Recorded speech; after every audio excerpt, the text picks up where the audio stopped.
Ọmọlúwalé Àkànní Olúbùkọ́lá gbéra nílẹ̀ ọdí ìdí ọlọ́dún ní mọ́dún ẹ̀ lọ́dún. Bá ọ dá sọ́dún o. Olúfúnmi lọ́lá ayé la bọ́lá o. Èèyàn yìí.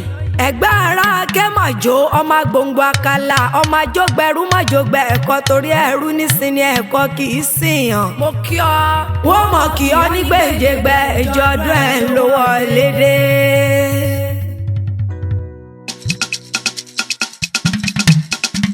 Ẹ kì í pọ́kú ọdún o ẹ kì í pọ́kú ọdún o fún mi lọ́lá tí ń ṣọjọ́ bí ẹ kì í pọ́kú ọdún. Ẹ kì í pọ́kú ọdún o ẹ kì í pọ́kú ọdún o fún mi lọ́lá tí ń ṣọjọ́ bí ẹ kì í pọ́kú ọdún. Olúbùkọ́lá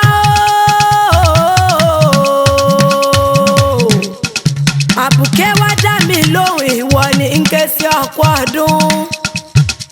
Ọmọ kan ṣoṣo gbàǹgbàlà tó jẹ́ gbàgbé èjì ọmọ lọ ní kí i lọ́wọ́lọ́wọ́. Agbẹ́bírù agbẹ́bí lórí gẹ́ngẹ́ ẹ̀gbọ́n tí ó fọ àbúrò ẹ̀ ṣeré rárá.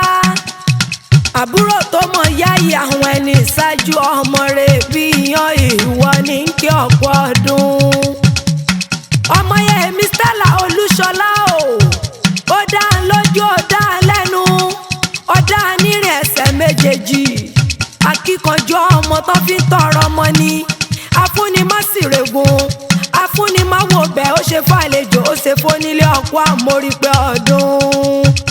Ẹ dáké ibẹ̀ lọ lájú ti ṣẹ̀wá.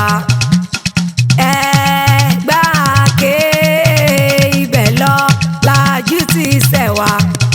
Ṣọmọ Ẹ̀gbá ló máyé jẹ́ ṣọmọ Ẹ̀gbá ló máyé jẹ́. Ẹ̀gbáké ibẹ̀ lọ lájú ti ṣẹ̀wá.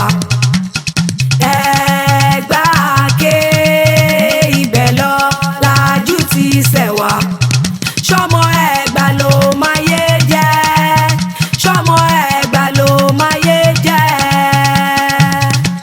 Olúbùkọ́lá o owó mọ̀mọ́ barista rẹ̀ olúwa àlàáfíà tó pọ̀ mọ̀mọ́ dr pẹ́mi pọ̀. Lẹ́ o ìyá ẹnjìníà ìfẹ́ olúwa tó mọ̀ owó ẹ̀rọ àsìkò ṣe ń bẹ lálàáfíà àwọn ará aṣára rẹ̀ lé.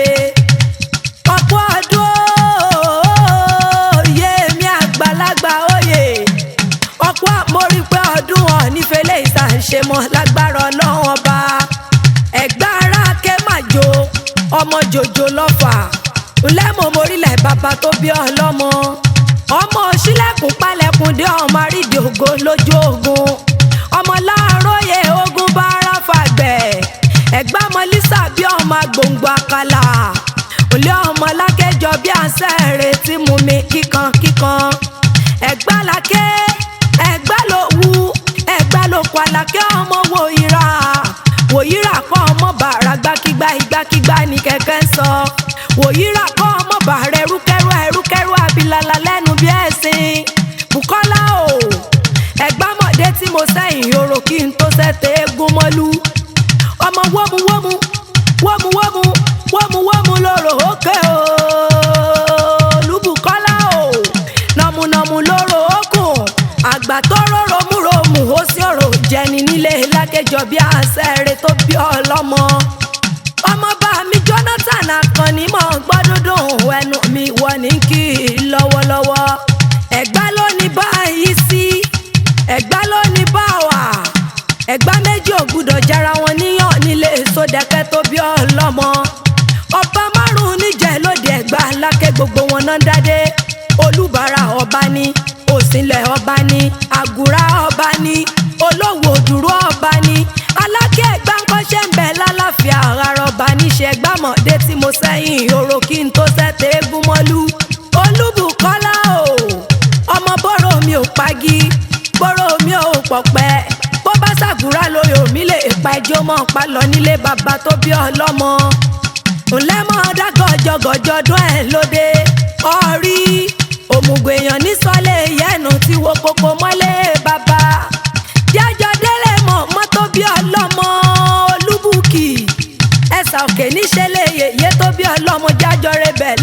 lẹ́ẹ̀kan.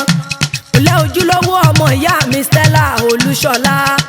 Ọmọ Adélé tejiteji, òrìṣà òkè ńlẹ̀ ń bẹ lọ́wọ́ ẹ̀. Ọmọ ìpó olé ọmọ òpó òde, ọmọ òpóròsọ òpó gbá ajá. Ọmọ omi onígẹ̀rú àjòjì ògùdọ̀ buwẹ́sẹ̀. Àjòjì tó bá débi odò náà yóò dẹnilẹ̀ yóò sì dẹni ẹbọra ni nílé yèyé tó bí ọlọ́mọ. Happy 50th birthday to you, ẹ̀gbọ́n mi àtàtà ọ̀ nífẹ̀lẹ́ ìsàṣemọ́. Olúbùkọ́lá o, aláṣẹ àtolùdarí the best catering and food ní Canada. Ilé-iṣẹ́ rẹ̀ ò ní jóná. Ọlọ́wọ́ ṣíbí màmá mẹ́tò ní gbogbo Canada, bẹ́ẹ̀ bá fẹ́ ṣayẹyẹ dákun ẹ mọ́ bọ̀ lọ́dọ̀ wọn. Mo nílé iṣẹ́ rẹ̀ ò ní jóná, ọ̀nìrẹ́lẹ̀ ọ̀sìn mọ̀gání lágbára Ọlọ́run ọba. Ọlá rẹ̀ ò ní dojúdé. Ọdọọdún lọ́mọ ọbẹ̀ torí ọdọọdún ní sápórúwé. Ọdọọdún lẹ wá wà. Lọ́dọọdún la mọ̀ rí ọwọ́ bí èèràn. Olúbùkọ́lá o, àbúkẹ́ ọ̀la ìta gbangba báyìí làbẹ́wé ajílẹ̀ kege. Òjòjò níṣòwò kó má lè nájà àkókò kò larọ tá lè ọ ní dùbúlẹ̀ àìsàn. Ọmọ oníkúmọ̀ lọ́wọ́ ọkọ̀ oníkúmọ̀ lórí. Ìwọ náà ní ọ̀sọ̀nù láàrin ọmọ lágbára Ọlọ́run ọba. Ọ̀rọ̀ tó mọwọ́ tó mẹsẹ̀. Olúbùkọ́lá o, wọn ò ní pé ọkọ wa sọ bó ti jẹ́.